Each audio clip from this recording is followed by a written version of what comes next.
This image took a few minutes to make. The version before it took a lot longer. Not because the prompt was difficult, but because I decided it would be a good idea to build my own private AI image studio at home. The idea sounds simple. Run the image model on hardware I own. Keep the files local. Stop treating every experiment like a meter running somewhere else. Make better visuals for this channel without sending every test into the cloud. That part is real. Local AI can give you more control over your files, your tools, and your workflow. But there is a detail people tend to leave out.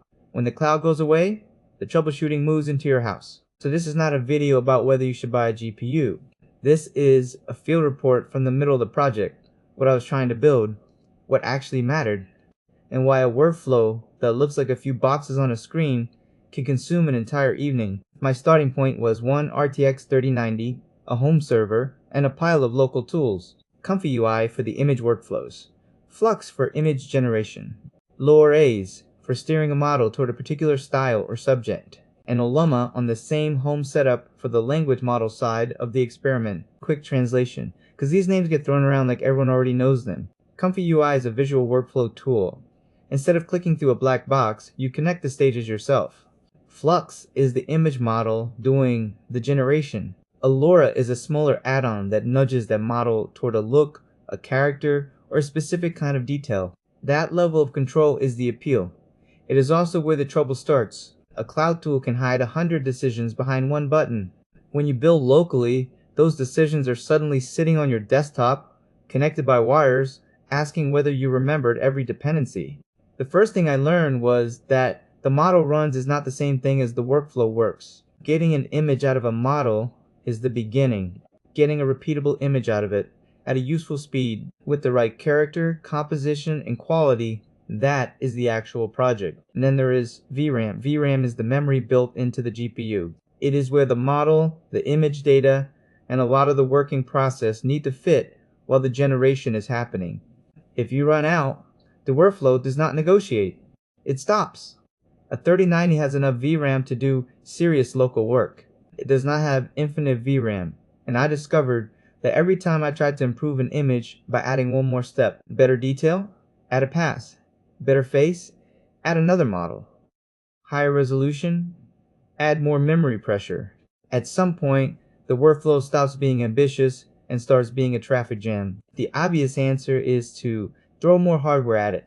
That is also how a small experiment becomes a conversation with your power bill, your case airflow, your available PCIe slots, and the part of your brain that keeps saying, one more GPU would probably solve this.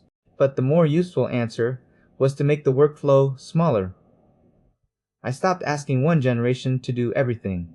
Instead of rendering the biggest possible image with every enhancement attached, I treated the process like stages: generate, inspect, correct, then upscale only when the image had earned it. That sounds obvious after you say it out loud. It was less obvious after staring at node graphs for 2 hours. The difference is that each stage has a job. The first stage finds an idea. The next stage fixes the problems that matter.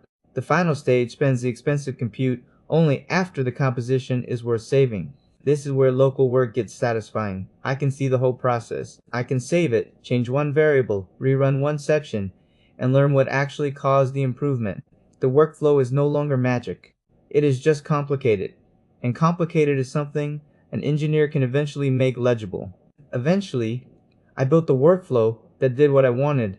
It could generate scenes for this channel with a consistent 3D animated look, keep the host recognizable, and still leave enough room to make each scene feel like it belonged in an AI engineering story instead of a slideshow. That consistency matters more than I expected. An animated channel is not animated because the camera slowly moves past a still image. It needs actions. The host needs to type, think, react, and make decisions. The terminals need to change. The workflow needs to flow. Otherwise, it is just a collection of nice pictures wearing a tech jacket. That changed the way I prompt too. I do not just ask for a developer at a computer. I ask what is happening, tracing an error, comparing outputs, loading a model, checking a render, fixing a broken node, realizing that the AI has confidently produced 6 fingers again. The lesson is not that local AI is easy. It is that the friction is useful if you let it teach you something. A failed run tells you about the model, the machine, or the workflow. A slow run tells you where you are spending. Compute. A weird image tells you that the prompt, the reference, or the control you thought you had was not the control you actually had. And that is why I am not interested in pretending every local AI project is a victory lap. Sometimes the result is great. Sometimes you spend an evening installing something that should have taken 10 minutes. Sometimes the answer is a version mismatch. Sometimes the answer is one missing setting in a configuration file. But when it works, it is different from using a finished product. You know where the files are. You know what the model is doing. You can change the pipeline. You can preserve the workflow. And when you make something useful, it feels less like you found a button and more like you built a tool. For me, that is the point of this channel. I am building with AI on my own hardware, seeing where it breaks, and keeping the parts that survive contact with reality. Local models, self-hosted tools. Prompt engineering that gets tested instead of admired, and side projects that occasionally escape the lab. This was the first pass at my private AI image studio.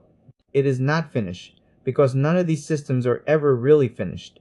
The next problems are already waiting, making scenes more consistent, making animation less fragile, keeping character identity stable, and figuring out how much complexity is actually worth carrying into production. If you are building locally too, you probably recognize this feeling. You solve one problem, the next layer appears, and somehow you're more interested than you were before. That is the rabbit hole. Around here, we document it. This is Heisenbug, stories from the trenches of building with AI. If you want the real hardware, the real timings, the real dead ends, and the occasional thing that actually ships, subscribe. The next episode starts with the part that seemed like it should have been easy.